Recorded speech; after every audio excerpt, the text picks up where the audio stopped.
I spent $80,000 building a dream retirement suite for my parents, and on the day I finished, they told me they were moving in with my sister instead.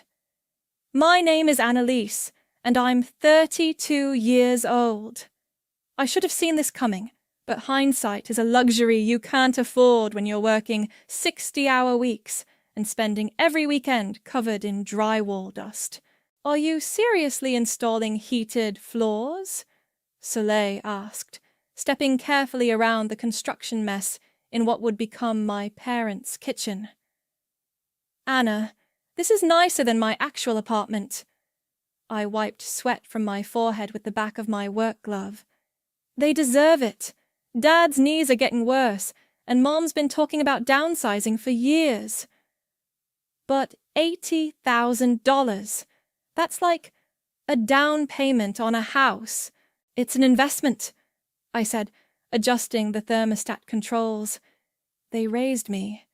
This is how I give back. Soleil picked up a tile sample from the counter. Meanwhile, what's Cassandra contributing to this family retirement fund? I paused.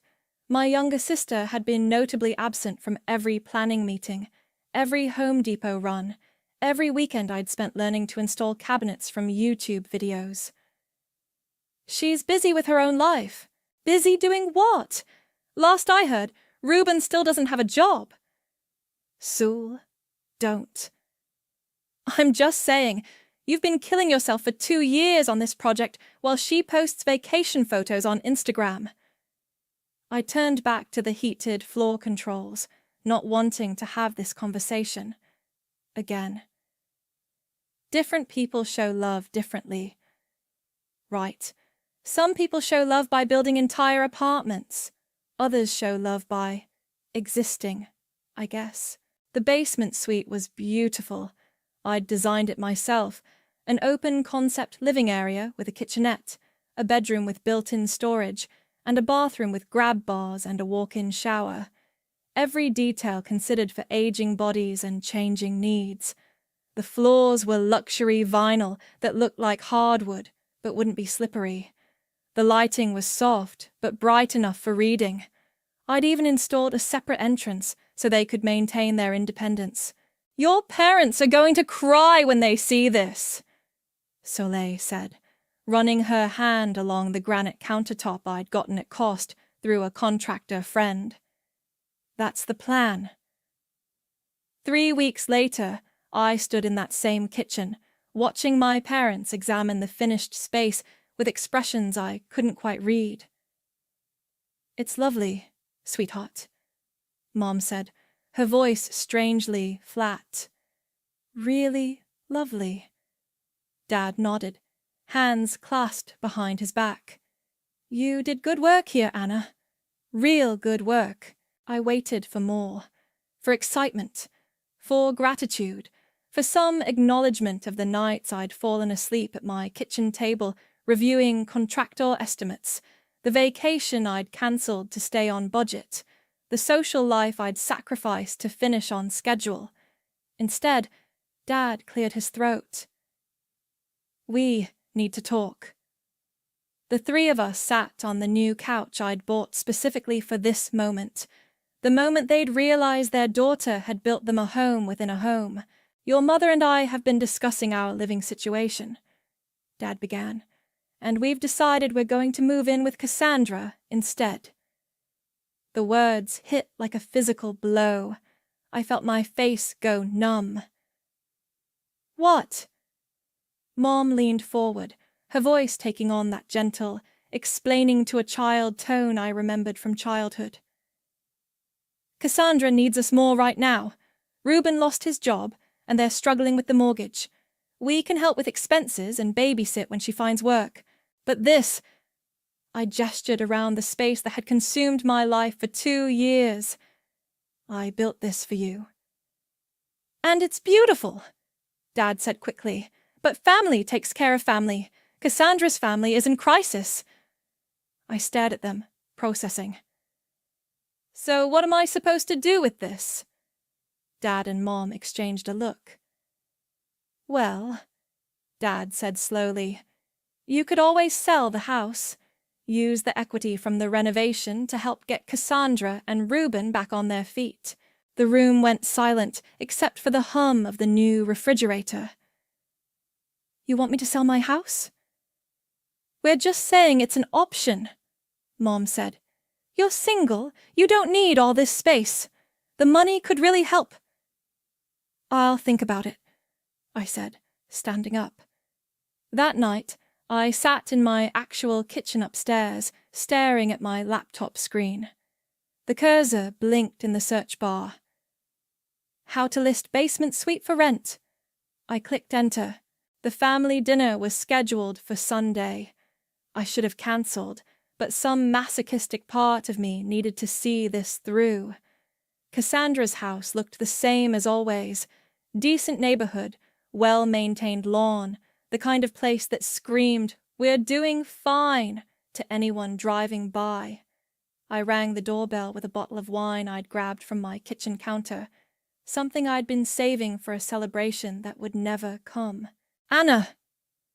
Cassandra opened the door with her trademark bright smile, the one that had gotten her out of trouble since we were kids. Come in, come in. Mom and Dad are already here. The living room was exactly what I expected. Reuben sprawled across the couch in sweatpants and a wrinkled t-shirt, scrolling through his phone. My parents sat stiffly on the love seat, looking like guests in their own daughter's home. Hey, Anna, Reuben said without looking up. Heard you built quite the setup downstairs. It turned out nice, I said, handing Cassandra the wine. Oh, you didn't have to, she said, but she was already examining the label. This looks expensive. It wasn't. Cassandra disappeared into the kitchen, and I took the chair across from my parents. Dad was wearing his good shirt, the one he saved for church and special occasions. Mom had done her hair. How's work? Mom asked. Busy, always busy. That's good. Job security. The conversation died there. We sat in uncomfortable silence until Cassandra returned with glasses of wine for everyone except Reuben, who held up a beer bottle. So, Cassandra said, settling next to her husband, Mom and Dad told me about your generous offer. I nearly choked on my wine. My what? About selling your house to help us out. That's so sweet of you to even consider it. I looked at my parents. Dad was studying his wine glass like it contained the secrets of the universe. Mom was smiling that tight, please don't make a scene smile. I said I'd think about it. Of course. Cassandra waved her hand. No pressure, but it would really help us get back on our feet. Reuben's been looking for work, but the market is so tough right now. Reuben snorted. Market's been tough for 2 years, apparently. It has been tough, Cassandra said sharply. Some of us don't have fancy corporate jobs with benefits and bonuses. Some of us show up to work every day, I said quietly. The room went silent. Reuben looked up from his phone for the first time since I'd arrived. What's that supposed to mean? Cassandra's voice had an edge now. Nothing, just that different people have different approaches to employment. Reuben is trying. He's been to dozens of interviews. I'm sure he has. Dad cleared his throat. Let's not fight. We're family. Exactly, Cassandra said, her voice softening. We're family, and family helps family, right? I mean, when Mom and Dad move in here, we'll all be making sacrifices. I'll have to give up my craft room. Reuben will have to share his office space. His office space?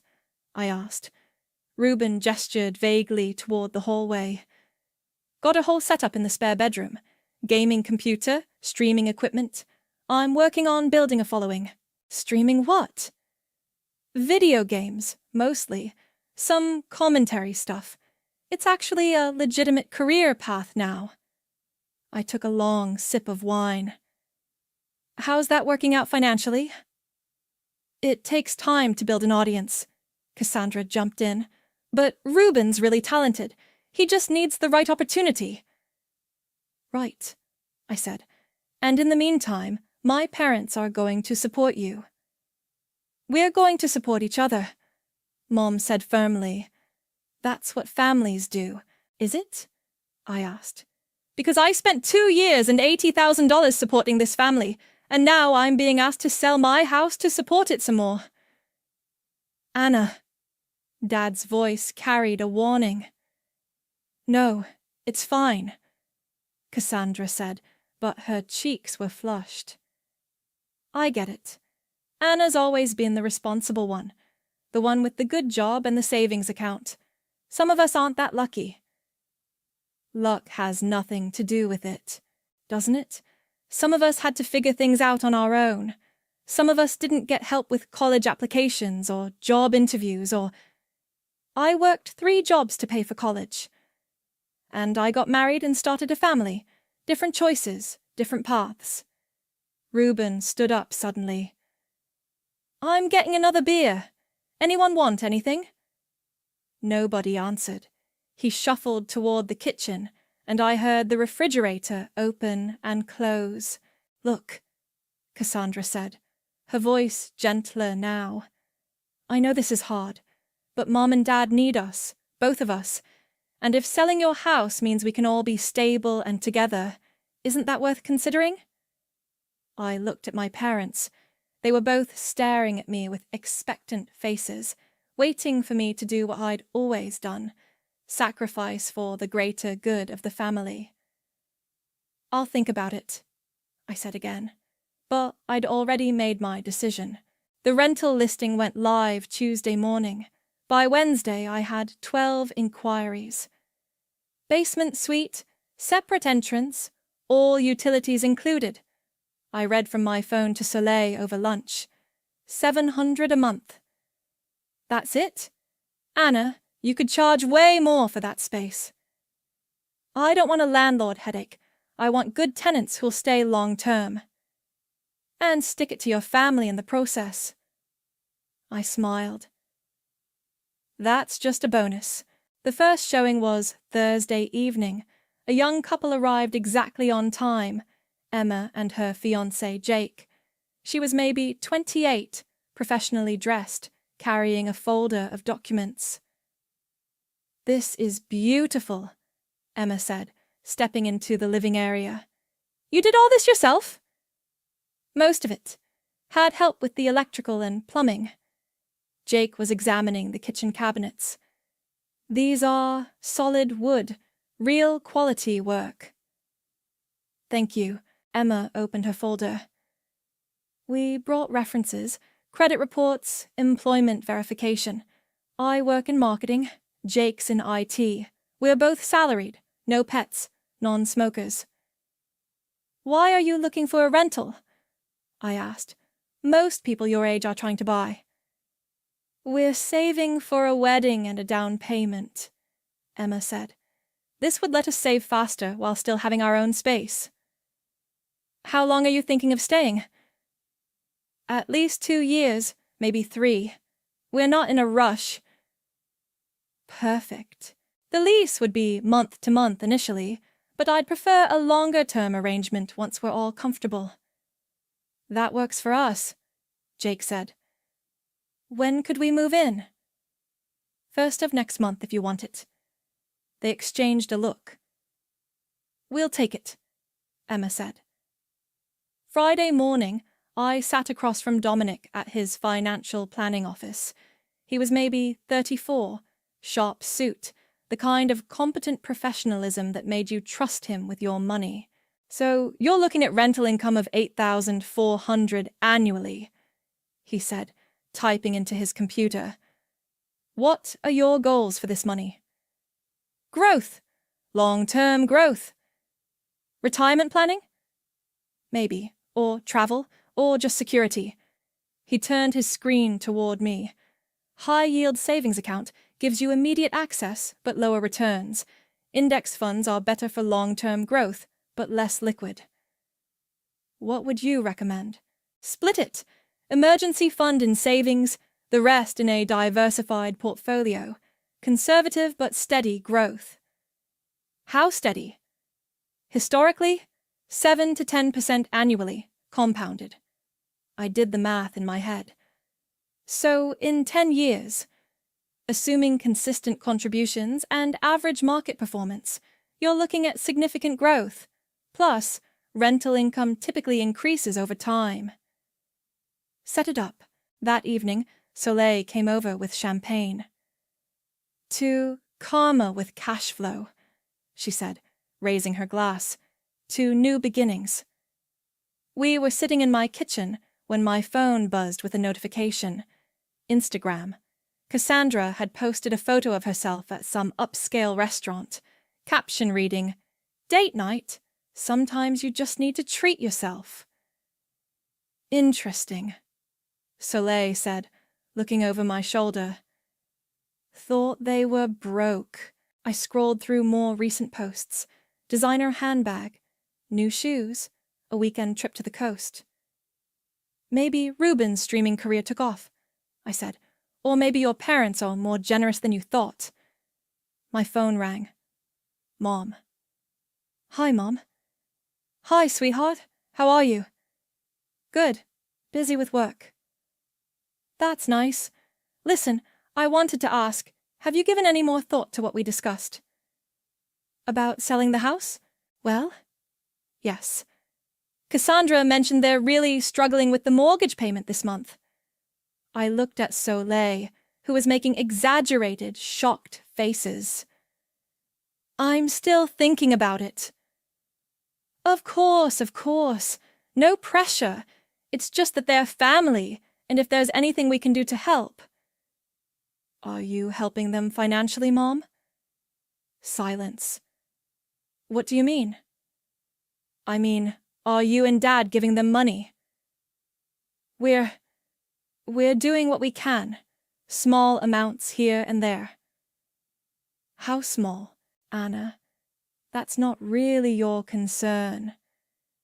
It is if you're asking me to sell my house to help them. We're not asking you to do anything. We're just saying it would be nice if you could consider... I have to go, Mom. I'll talk to you later. I hung up and looked at Soleil. They're giving them money. Of course they are. Probably their retirement savings.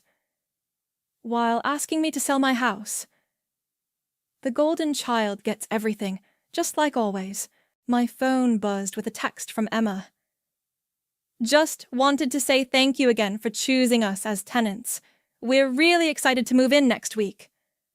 I showed Soleil the message. See?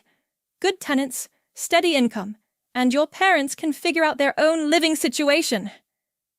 You think I'm being too harsh? I think you're being smart. For the first time in your life, you're putting yourself first. Another text, this one from an unknown number. Hey, Anna. It's Ruben. Cassandra gave me your number. Heard you might be selling your place. We'd be interested in talking about it. Could work out for everyone. I showed Soleil the message. The audacity, she said. They want to buy your house with your parents' money. I deleted the text without responding. What are you going to do? Nothing. Absolutely nothing. And for the first time in years, doing nothing felt like the most powerful thing I could do. Emma moved in on a Saturday. I was upstairs when I heard voices in the backyard and looked out to see her setting up a small patio table on the deck I'd built outside the suite's entrance. This is perfect, she called up to me. Mind if I put a few plants out here? Go for it. Make it feel like home. That afternoon, my phone rang. Mom, again. Anna, I was wondering if you'd like to come to dinner Sunday. Cassandra's making her famous lasagna. I'm busy Sunday. What about next weekend? I'll check my schedule. Sweetheart, you're being awfully distant lately. I'm not distant. I'm just busy. With what? Work can't take up all your time. I looked out the window at Emma arranging potted herbs on her new deck. I have a tenant now. Silence. A tenant? In the basement suite. She moved in today. But we thought you were going to sell. I never said I was going to sell. I said I'd think about it. Anna, this is very inconvenient timing. For who? For the family. We're trying to work together here. Are we? Because it seems like you and Dad made your decision without consulting me. We chose what was best for everyone. You chose what was best for Cassandra. Mom's voice got that sharp edge it took on when she was losing patience.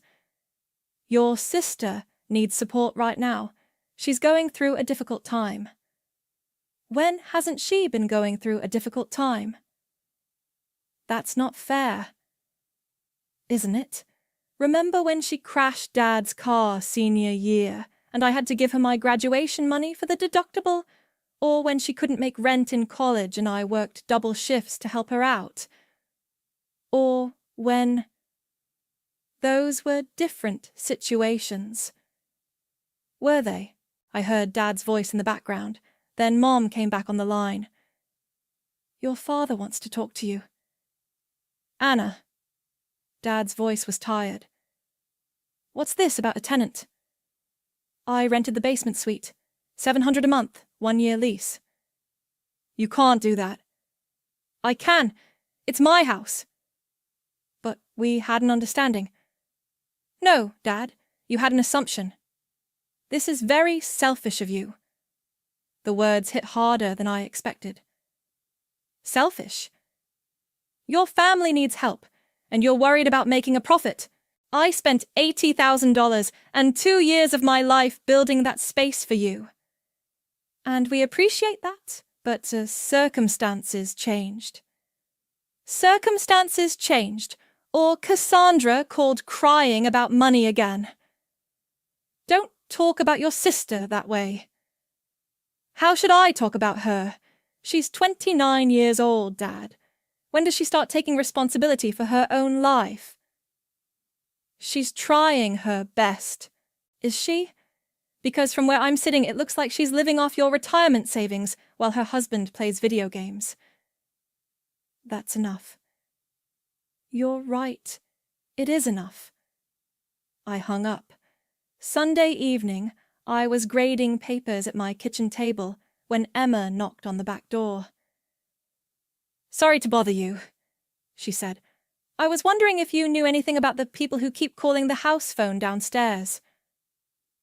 House phone? There's a landline in the kitchen. It's been ringing all day. I finally answered it, and some woman asked if this was the Shelton residence. My stomach dropped. What did you tell her? That I was renting the apartment and didn't know any Sheltons. She seemed confused. That was probably my mother. Oh. Emma looked uncomfortable. Should I have said something different? No. You handled it perfectly. Is everything okay? You seem stressed. I looked at this young woman who was paying me rent to live in the space I'd built for my parents. Family drama. Nothing you need to worry about. If you ever need to talk, I'm a good listener. I have my own complicated family situation. Thanks. I might take you up on that. After Emma left, I sat in my kitchen thinking about all the times I'd been the responsible one.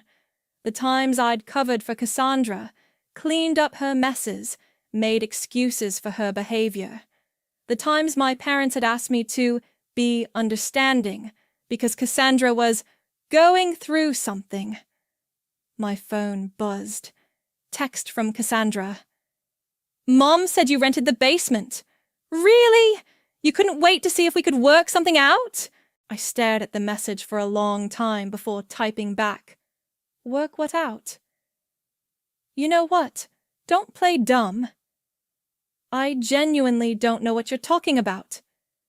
The house, Anna. Selling the house so we can all figure this out together. There's nothing to figure out. You chose to have Mom and Dad live with you. I chose to rent my basement. Everyone's happy. No one's happy. Mom and Dad are stressed about money. Reuben and I are struggling, and you're being selfish. How is renting my own property selfish? Because family comes first. Does it?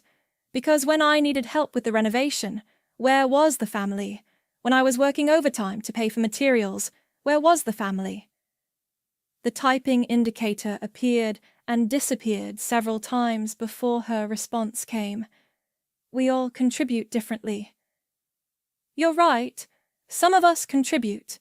Others just take. She didn't respond.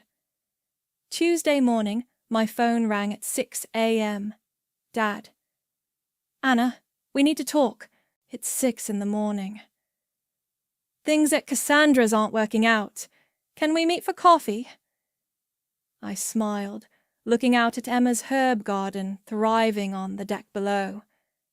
Sure, Dad. Let's talk. We met at the coffee shop downtown, the one with the uncomfortable metal chairs that discouraged long conversations. My parents were already there when I arrived, sitting at a corner table with untouched cups in front of them. Dad looked older than I remembered. Mom was fidgeting with her wedding ring. Thank you for coming, Dad said as I sat down. Of course. I ordered a black coffee and waited. They'd called this meeting. They could start. Living with Cassandra has been... Mom paused, searching for words. Challenging. How so? Dad cleared his throat. Reuben doesn't work regular hours. He's up all night with his gaming, sleeps until noon. The house is loud. And messy, Mom added quietly. Very messy. I see. Cassandra tries to keep things organized, but with Reuben's equipment everywhere and his friends coming over at all hours... Dad trailed off. It's not what we expected, Mom finished. I sipped my coffee and waited for more.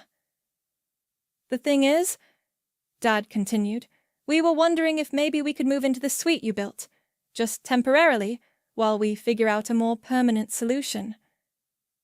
The suite is rented. We know, but maybe you could ask your tenant to leave. We'd pay the same rent, of course. She has a lease. Leases can be broken, Mom said hopefully. Not legally, not without cause. My parents exchanged a look. What kind of lease? Dad asked. 1 year, renewable. She's a good tenant. Quiet, clean, pays on time. But surely family comes before strangers, Mom said. Does it? The question hung in the air. Dad shifted in his chair. Anna, we made a mistake. We should have moved in with you from the beginning. Why didn't you? Cassandra needed us more. And now? Now we realize that maybe we misjudged the situation. I set down my coffee cup. What situation? Reuben isn't looking for work as actively as we thought, Mom said carefully. And Cassandra's spending habits are... concerning. Concerning how? She bought a new car last week, Dad said. Said the old one was unreliable. Where did she get the money?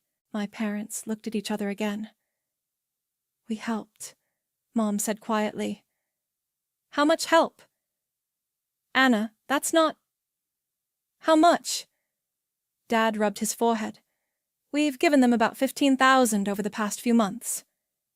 $15,000. It was supposed to be temporary, just until Reuben found work. And now? Now we're wondering if we made the right choice. I leaned back in my chair. So, let me understand this. You chose to live with Cassandra because she needed you more. You've given her $15,000 of your retirement money, and now you want to move into the space I built for you, which is currently occupied by a paying tenant. When you put it like that, it sounds like what it is. We're asking for help, Mom said, her voice small. Are you? Because it sounds like you're asking me to break a legal contract to fix a problem you created. We're family, Dad said. Are we? Because when I needed family support during the renovation, where were you? When I was working overtime to afford the materials, where was the family? That's different. How? You didn't ask for help. I shouldn't have had to ask. The silence stretched between us. Finally, Mom spoke. What do you want us to do? I want you to honor the choices you made. You chose Cassandra. Live with that choice. But we can't afford to keep supporting them, Dad said. Then stop. It's not that simple. It's exactly that simple. Dad's face was getting red. You're being cruel. I'm being honest. We raised you better than this. You raised me to be responsible for everyone else's problems. I'm done with that. Mom started crying quietly. We don't have anywhere else to go. You have options. You just don't like them. Such as? Apartment hunting, senior living communities, telling Cassandra and Reuben to get jobs and pay their own bills. We can't abandon them. You abandoned me first. The words came out harder than I intended. Dad flinched. We never abandoned you. You took the home I built for you and gave it to someone else. What would you call that? We made a decision we thought was best for the family. You made a decision that was best for Cassandra. Like always. I stood up. I have to get to work. Anna, wait. The suite is rented for at least a year. That's not changing. Please. I'm sorry you're unhappy with your living situation, but that's not my problem to solve anymore. I left them sitting at the table with their cold coffee and walked to my car. My phone started ringing before I'd even pulled out of the parking lot. It was Mom, leaving a voicemail. I didn't listen to it until I got home. Anna, please. We're broke. We've spent almost everything helping Cassandra, and we can't keep living like this. Please call me back. Please. I saved the message and went downstairs to check on Emma's herb garden. The basil was coming in beautifully. I met Dominic for our quarterly review on a Thursday afternoon. His office overlooked the financial district, all glass and steel, and the kind of confidence that came with other people's money growing steadily. Your portfolio is performing well, he said, sliding a report across his desk. The rental income is being invested automatically, and with the market upturn, you're ahead of projections. How far ahead? At this rate, you could be looking at early retirement by 50, maybe earlier if you increase contributions. What would that look like? He pulled up a calculator on his computer. If you added another 500 monthly, you'd shave off 3 years. 1,000 monthly gets you to 45. Where would I get an extra 1,000 a month? Well, you could raise the rent when the lease renews. Market rate for that space is probably closer to 900 now. I thought about Emma, carefully tending her herbs, always greeting me with a smile when we passed in the yard. I'll stick with the current arrangement. Your choice. But, Anna, can I ask you something? Sure. This whole setup, the rental income, the aggressive investing, it feels like you're building towards something specific. What's the end game? I looked out his window at the city below. Freedom. From what? From having to care about other people's poor choices. That evening, Soleil came over with takeout and wine. We were eating pad thai on my couch when my phone buzzed. Text from Cassandra. Can we talk? I need to ask you something. I showed Soleil the message. Don't respond, she said immediately. I'm curious what she wants. Nothing good, trust me. But curiosity won. I texted back. What about? Can I call you? Text is fine. 3 dots appeared and disappeared several times before her message came through. I need to borrow some money. Just temporarily. Things are really tight right now. How much? 5,000. I know it's a lot, but Ruben has a job interview next week, and we just need to get through until then. I showed Soleil, who nearly choked on her wine. $5,000, she said. After everything that's happened, she's asking you for $5,000. What should I say? Nothing. Block her number. Instead, I typed, I can't help you. Please, Anna. I'm desperate. Mom and Dad can't help anymore, and we're about to lose the house. That's not my problem. How can you say that? I'm your sister. Are you? Because sisters don't manipulate their parents into choosing them over their other children.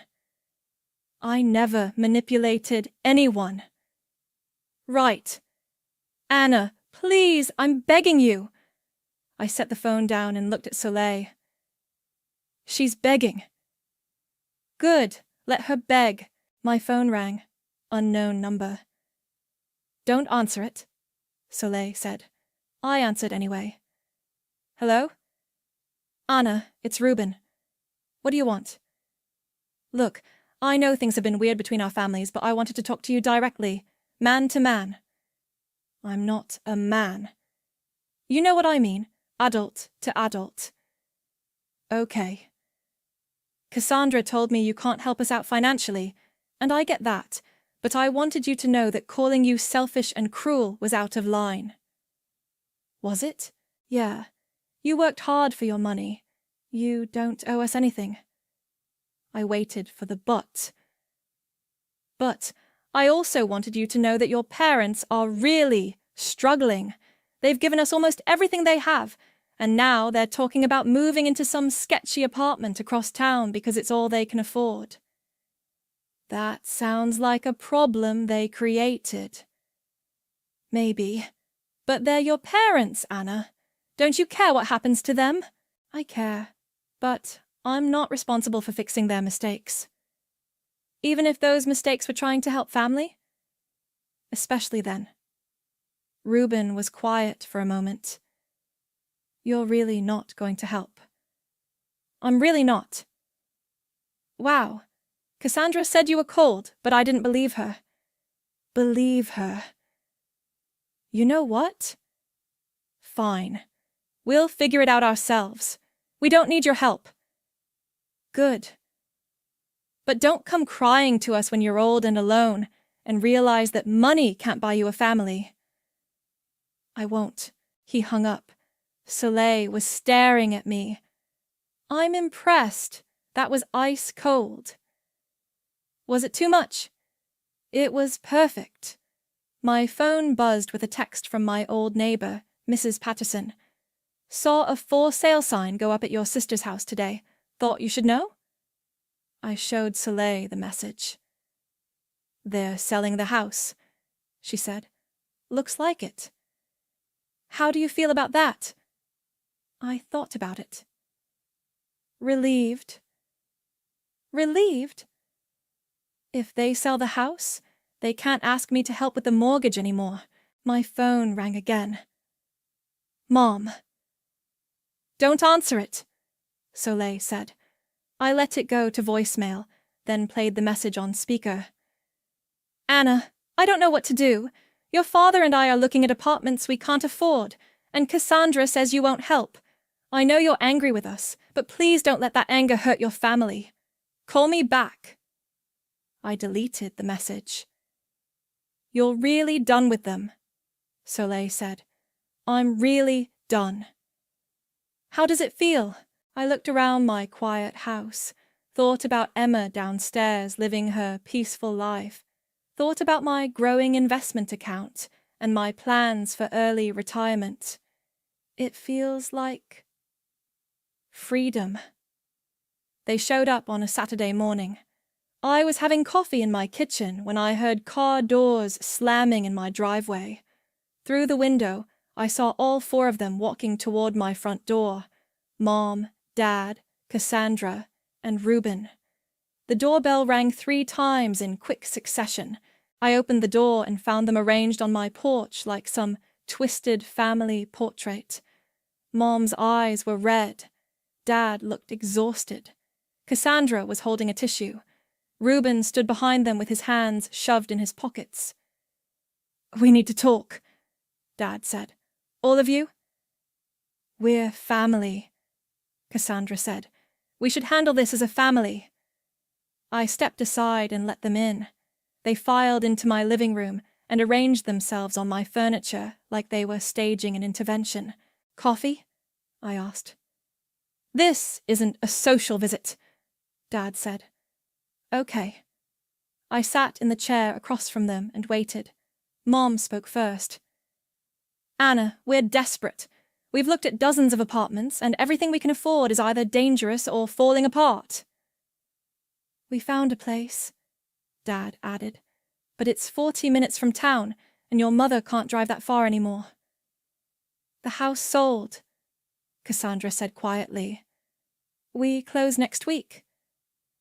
"Congratulations. Don't be sarcastic," Reuben said. "This is serious." "I'm not being sarcastic. Selling your house is an accomplishment." "We're losing our house," Cassandra corrected. "There's a difference." "Is there?" "Yes. We're losing our home because we can't afford the payments anymore." "Because you spent the money on other things."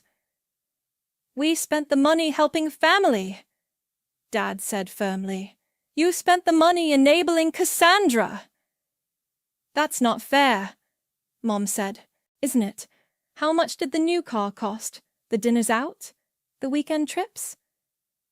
"Those were necessities," Cassandra said. "Were they?" "My old car was breaking down constantly. We needed reliable transportation for job interviews." "How many job interviews has Reuben been on?" Reuben shifted uncomfortably. "The market is competitive." "That's not an answer." "I've been to plenty of interviews." "How many?" "I don't have to justify myself to you." "You do if you want my help." The room went quiet. Finally, Cassandra spoke. "Anna, we're not asking for charity. We're asking for family support." "What kind of support?" "Let Mom and Dad move into the basement suite." "It's rented." "Break the lease." "No." "Then lend us money to get back on our feet." "No." "Then sell the house and split the money with us." "Absolutely not." Cassandra's composure cracked. "Then what are we supposed to do?" "Figure it out." "How can you be so cold? How can you be so entitled?" "Entitled?" Cassandra stood up. "I'm entitled for asking my sister to help her family. You're entitled for thinking you deserve help after the way you've treated me." "What way? What have I ever done to you?" I looked at her, really looked at her, and saw the same person who'd been taking without giving for 30 years. "You convinced our parents to choose you over me. You took the home I built for them and turned it into your personal bank account. You've spent their retirement savings on luxuries while I worked overtime to afford the materials for their suite." "That's not what happened." "That's exactly what happened." Dad cleared his throat. "Anna, we all made mistakes, but we're family. We work through problems together." "Do we? Because when I had problems, where was the family? You never asked for help." "I shouldn't have had to ask." "We're asking now," Mom said softly. "Too late." "It's never too late for family," she continued. "Yes, it is." I stood up and walked to my desk, pulling out a folder. You want to know what I've been doing instead of helping you? I opened the folder and spread out investment statements, rental agreements, and financial projections.